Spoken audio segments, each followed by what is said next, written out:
All right, we'll go with one more question, then we'll take a short recess.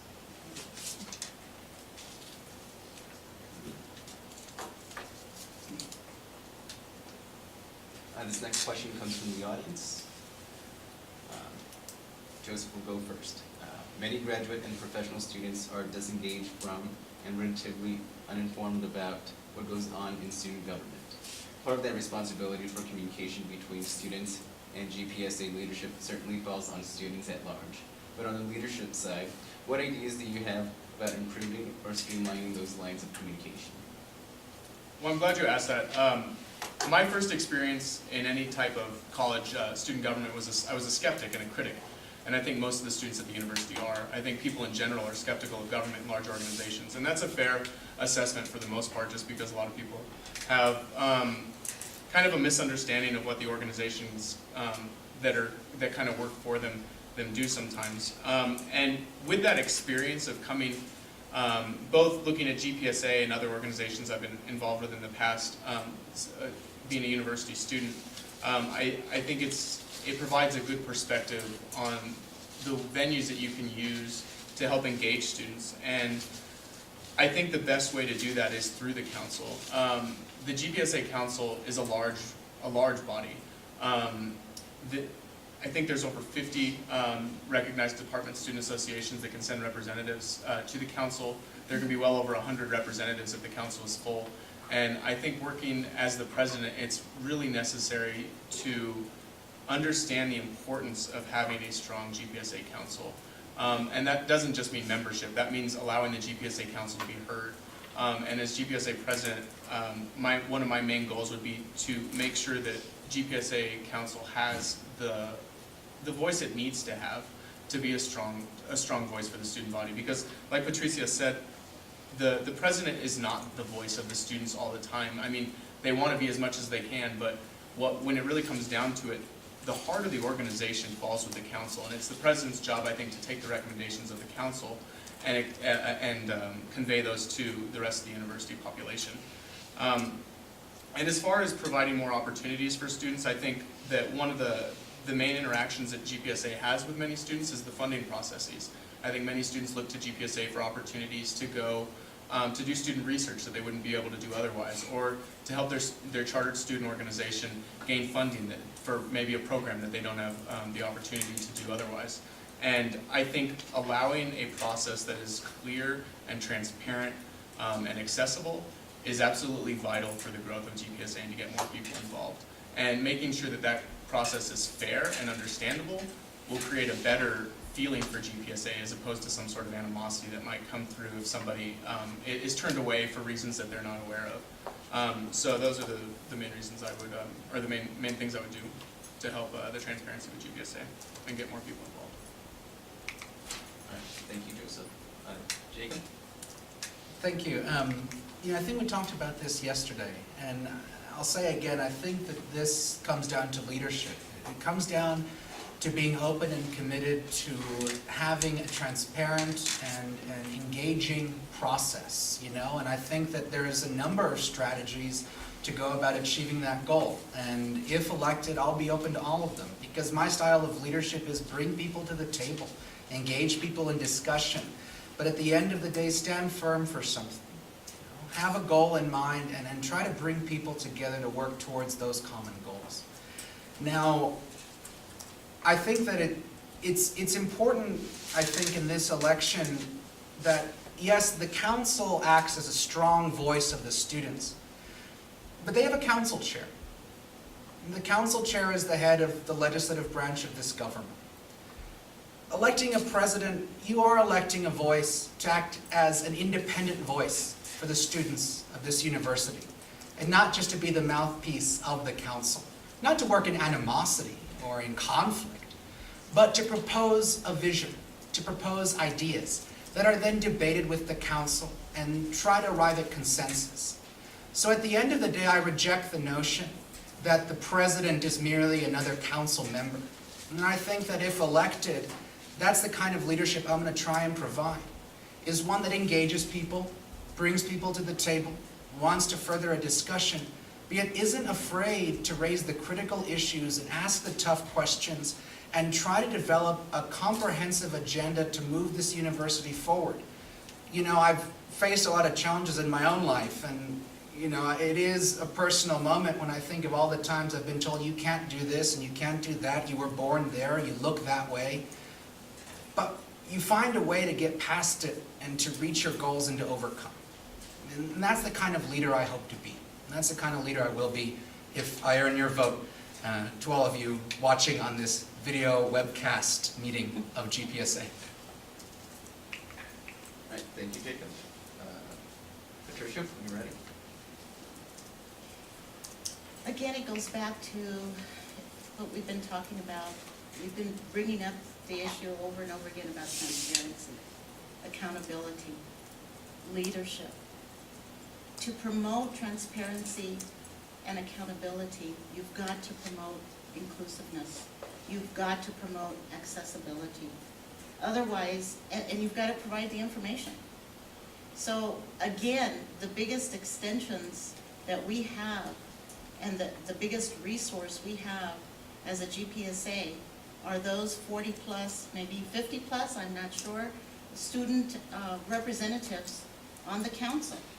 They are out there in the trenches of this university, listening, participating, engaging in their own schools, in their own departments, in their own areas of involvement on a daily basis. They come to the table, to us, and they talk about what and identify a specific agenda for action. And so the whole issue is, how are we going, the president is, in my view, even of the council, is a facilitator of that engagement process, of that inclusive process.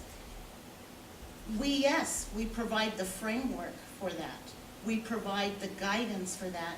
And we provide the tools that are necessary to continue to build the capacity and promote that engagement. Yes, that is what I believe is the role of the president. However, it is not to impose the president's agenda or an individual agenda or an individual's relationship. It is about providing that open process for engagement. And so there are issues of, and this is real important because the information that's given to the council and that's provided and that's attained by the president must be shared, because that's the information that the council and the president are going to use in order to be able to come together and create those binding agreements and those goals and those agendas for the year. So again, it goes back to, by facilitating a process does not mean you do not have a vision. It's, in fact, you have a vision. And that vision is beyond this particular agenda. It is how this agenda is going to impact the agendas in the future and set up the mechanisms and the systems for the students to continue to be able to be engaged. And I think that's a fundamental difference in terms of styles, and one that we've been talking about and struggling with, not just as candidates, but in the last 2 years on council. Thank you, Patricia. Katie. So, you know, if you look at the departments that are represented on council, there are maybe a dozen or a couple dozen people in the room, even though there could be 100 or more. Many departments are not represented on council. They are excluded from council because, you know, they are not interested in engaging. But it's not like those students aren't engaged in some way at University of New Mexico. There has to be other ways to connect with those students. And so I don't think that the council is the most important body here at the GPSA. I think that the president is only democratically elected leader of graduate and professional students. It's elected directly by the student body, and therefore they have a responsibility to connect with those other student organizations where the students are engaged, wherever that might be. You know, nursing does not show up to council in my memory. I don't know if anyone wants to correct me on that. But they have a nursing organization, so let the president go to the nursing. It's our responsibility as government to go to the people and connect with them and say, what will it take to get you engaged? What are the issues that you care about? What are you working on with your student organizations? Let's have GPSA help you with that and be an advocate for you. So I think it's entirely about, in terms of the accessibility to government, making sure that groups around campus know about GPSA and that GPSA works with them towards common goals, not just GPSA pushing an agenda, but rather networking and collaborating together. I think another thing that could engage students more in GPSA is if we're clever about our programming. I think so much of our programming has to do with an ask. Please come and support GRD research by phoning your senator at the New Mexico State Legislature. That's a great thing to do, but it's an ask of the student. What we need to also focus on is what do the students need from us besides our advocacy efforts.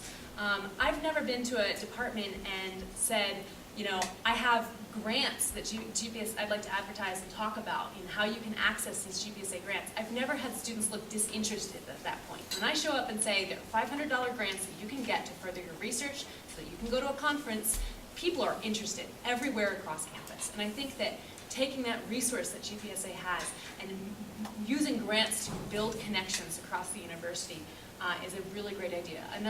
Another resource that we have on offer is the free printing in the office. A lot of printing capability around campus is going down.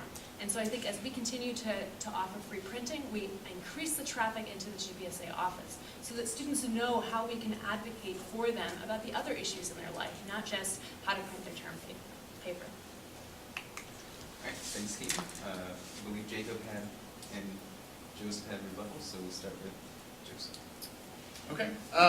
I think it's really important to ask why the council is not engaged before we dismiss the fact that there are other opportunities for students to express their voice. The council is the opportunity for students as a whole body to express their voice. I don't think that the president should not engage in groups individually, but collectively, that's where the students get their voice. And I think it's important to address that question, and I think part of it relies on making sure that the council is not impeded by the president in any way that affects their voice. And as a member of council and as a student who's been involved in this university for 6 years, I know for a fact that many people that have been a part of council feel that they are not appreciated and the organization isn't as effective as it should be, and that's why the participation is low. And I think that that's why it's important for the president to work with the council chair to make sure that the council is the heart of the organization and the council has the voice it needs to be the representative organization that it's set up to be. And as far as also promoting, promoting is great. Okay, that was quick. These 1 minutes are pretty, Yeah. pretty, keep on your toes. All right, so Jacob. It's clear that there's been a difficult relationship in the past between the council and the president. And I pledge to you that I will work with the incoming council to address those issues and move past them, because it's just bad business to have that sort of infighting. But at the end of the day, you're not electing a facilitator when you elect a president. They have to facilitate, but you're electing a president. You're electing a leader. And that's why I'm running for office. All right, thanks.